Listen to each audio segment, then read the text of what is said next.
On behalf of the Board of Directors of the St. Louis chapter of the Public Relations Society of America, we believe that the health and safety of our members should be of the utmost importance. That's why we have taken the steps to cancel all in-person professional development and networking events in the foreseeable future. However, we also believe it's equally important to continue to improve the lives of our members by taking an active professional stand and leading by example. Our goal with this video is to challenge you as a communicator in the St. Louis region and beyond to be more effective in your decisions, your actions, and in your career. We want to help you become more successful in navigating this crisis, which we all find ourselves in, the coronavirus crisis. For more information on professional development videos, please go to our Facebook page at PRSA St. Louis. Now I'd like to introduce you to Dr. Fredrick Echols. Dr. Echols is the Director of the Department of Health for the City of St. Louis. Dr. Echols earned his medical degree from Boston University School of Medicine. He completed his postgraduate training in the United States Navy. During his military career, Dr. Echols served as the primary medical officer for the Marine Aviation Logistics Squadron 16 in Miramar, California. He was the lead medical provider for Camp Bastion during Operation Enduring Freedom and a member of the Aeromedical Aviation Board. After completing his military service, Dr. Echols served as the Chief of Communicable Disease for the Illinois Department of Health and the Director of the Communicable Disease Control Services, Vector and Veterinary Programs for the St. Louis County Department of Health. Ladies and gentlemen, I'd like to introduce you to Dr. Fredrick Echols as we do a Q&A with him over these next few minutes. I hope it's informative, and please come back to PRSA St. Louis to find more videos like this. All right, my name is Dr. Fredrick Echols. I'm the Director of Health for the City of St. Louis Department of Health. In my previous roles entail being the Director of Communicable Disease Control Services for St. Louis County Department of Public Health and the Director of Communicable Diseases for the Illinois Department of Public Health. Prior to that, I served as a physician in the United States Navy, and during my time with the Navy, I also did a tour in Afghanistan. One of my critical roles as a military physician was working with the aviation community to ensure that policies were properly developed to protect the individuals that were serving in the aviation community for the United States Navy and the Marine Corps. Well, I appreciate you coming and talking to us today. And this is going to be aired hopefully on Facebook and a number of other places to communicators across the nation. So if you were to sum up right now kind of where we are as a country, I know we're just a couple weeks into this, and we originally planned a coronavirus summit for communicators, and things just spiraled out of control. Can you talk about the evolution of how fast this has come about and kind of what you foresee happening in the future? So this situation, the COVID-19 situation, has evolved very rapidly. But typically we see similar trends each year with influenza season. So typically we'll have a period where there's no activity, and then we have local activity, then regional activity, and then widespread activity. And we've seen a similar trend with COVID-19, and one, because it's a respiratory illness. One reason that it's getting a lot of attention is because this is the first time that we've seen this strain in the world. And so there's a lot of uncertainty about how the strain will impact human life, as well as whether or not it'll be seasonal, non-seasonal, etc. The one important thing that reporters have to be mindful of is to make sure the information that gets out is accurate. And so there's a lot of misinformation, a lot of myths that are circulating in a lot of communities across not only the United States but across the world. And so being able to work with the media to get accurate information out to all populations is really important. Being able to dispel these myths will empower individuals to really look to use the accurate information to protect themselves, their families and friends, and their community at large. So what's been your experience in working with the media? It seems like you've been on TV every day now for the last couple weeks, and have you had this much exposure with the media in your past jobs? I have. So my past jobs gave me quite a bit of experience. And so there were a lot of lessons learned in my previous roles. And one of the things that we always have to be mindful of as public health professionals is really to make sure we control the narrative around any situation. And so the City of St. Louis Department of Health, we have 2 public information officers who help us control that narrative. And so staying out in front of the trends, whether it's misinformation or just bad information that's getting out, that helps us empower our community. But again, it's really important for us to control the narrative, and we do that by being proactive and not just reactive. Because bad information is going to circulate regardless if you want it to or not. But if you're able to get accurate information out ahead of the bad information, that really sets the tone for how we are able to navigate any situation. So you mentioned a lot about bad information, and we know that some of our leaders are actually not using science to base their conversations. What, in the St. Louis region or even beyond, what do you think is the sole cause of that bad information getting out there? Or are there multiple causes of that bad information getting out there? I think that there are multiple causes. So some individuals just don't like to read, and then a lot of individuals may rely on media to actually get for their accurate information. And so if the media is putting out bad information, then those messages will really infiltrate our communities, and then the individuals will be implementing practices that could actually do more harm than good. And that causes other public health issues to arise during these types of situations. And so making sure that the information that gets out, whether it's from all media sources, whether it's print media, television, et cetera, to make sure that information is accurate, that helps us as public health professionals, again, empower our communities to protect themselves.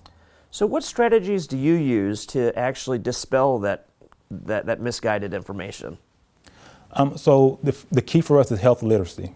So making sure whatever information we put out in the community can be understood by individuals that can read at a 5th grade level. So simplifying the information, making sure that it's easy to read and it's accessible is really critical. So we have a lot of members that are PR professionals and companies all throughout the region, and whether it be healthcare systems or major corporations that handle crisis. What advice do you have for them during this crisis that we're in?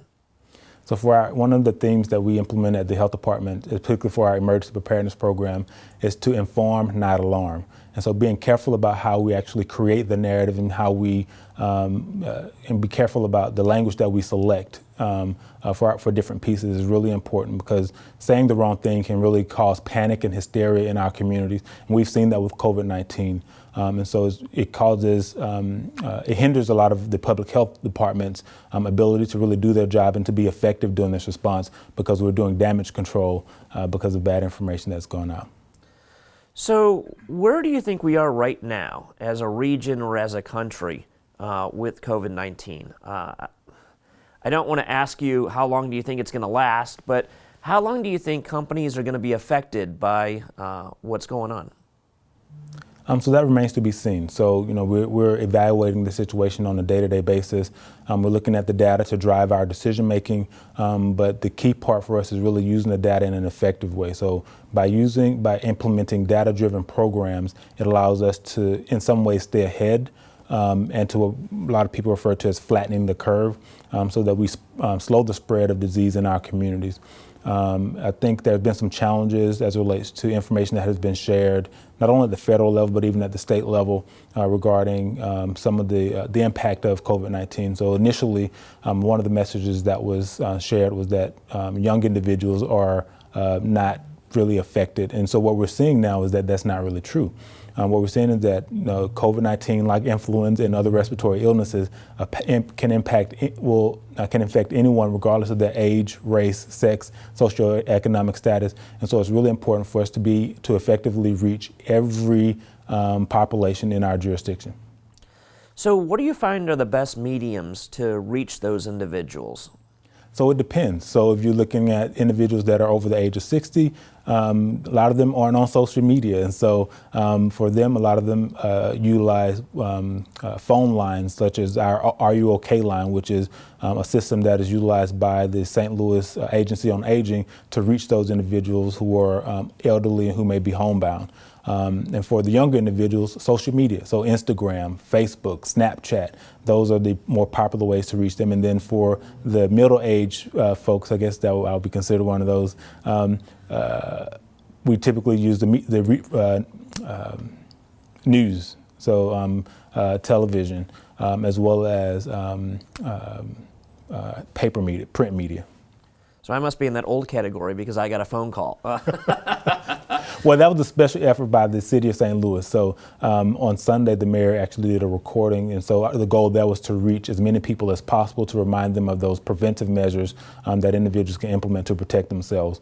And so there's some tools that are that can be used to reach a larger audience. And so using a phone bank can be critical or an effective tool to use. So you guys are really thinking outside the box right now to reach the most amount of people.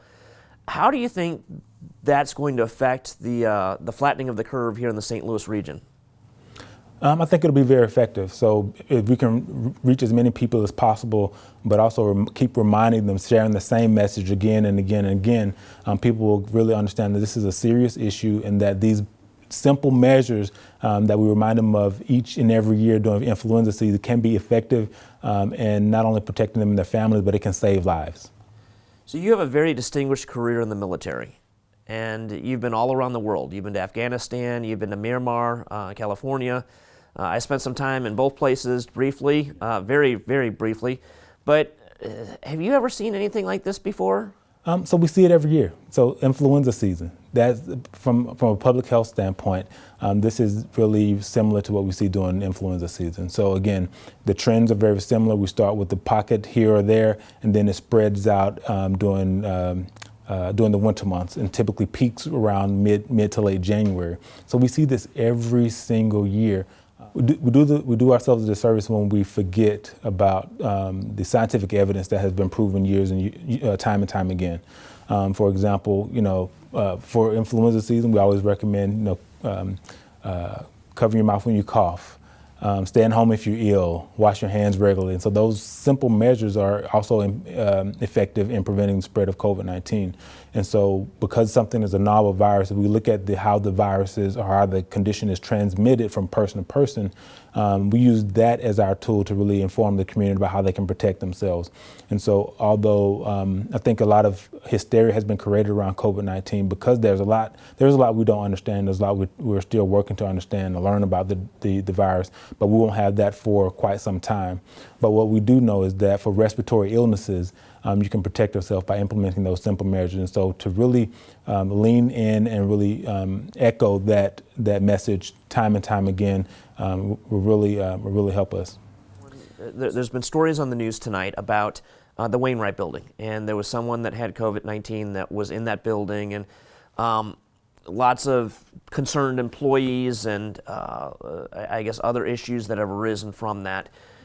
What advice do you have to a communications person that is might be in charge of a building like that, or a company that someone is identified as having COVID-19 in that building?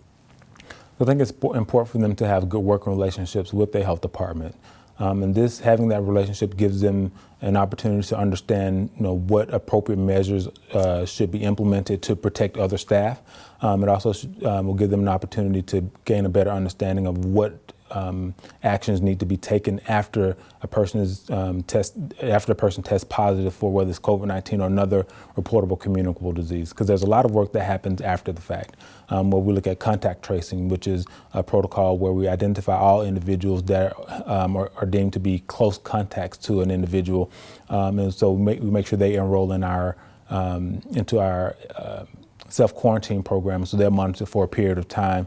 And then if they test positive, if they develop symptoms during that period of time, we link them to medical services so they can receive proper treatment. And then if they don't develop any symptoms, then they're considered to be non-infectious and to not have been had a true exposure to whatever the disease or condition may be. So there's a lot of work that the health department does behind the scenes that oftentimes the media, they aren't aware of, and a lot of times they don't know to ask about those things. And so having a good relationship with the public health department will benefit not only the health department, but also the media, so they can put out accurate information and inform and not alarm the community. And I know you have a very high stressful job. You're dealing with this day in and day out. To some of the other individuals that are dealing with the media, dealing with their companies, trying to get that message out, that are high stress at this point, what advice do you have for them Is it going to get easier? Is it going to get harder? I mean, what advice do you have to those communicators throughout the region? I don't think it ever gets easy per se. I think the one thing that can make it easier is having a good source of information. So making sure you have access to accurate information really helps benefit the media. And for my PIO, so they have not only have access to me, but they also have access, so I ensure that they have access to publications, whether it's peer-reviewed publications, as well as information that's being shared by the CDC, and in some cases the state as well. Is there anything else that you'd like to add? I like the media plays a really important role in our response. The community at large relies heavily on the information that is shared by media outlets, again, whether it's print media, social media, internet blasts, et cetera. They rely on the information that the media puts out. And the media can be our greatest champion during these types of events. However, they can also be our biggest foe. If they're sharing inaccurate information or they're perpetuating some of the issues that have shown to be harmful to communities. And so what they can do to really be helpful to themselves, as well their families and the community at large, is by making sure that they have access to the accurate information and really using that to their advantage to make sure the community is well informed and that they can protect themselves. Again, because from a public health standpoint, we're all about saving lives and making sure individuals have equitable access to accurate information. So thank you, sir. My pleasure. It's been an honor and privilege. Thank you.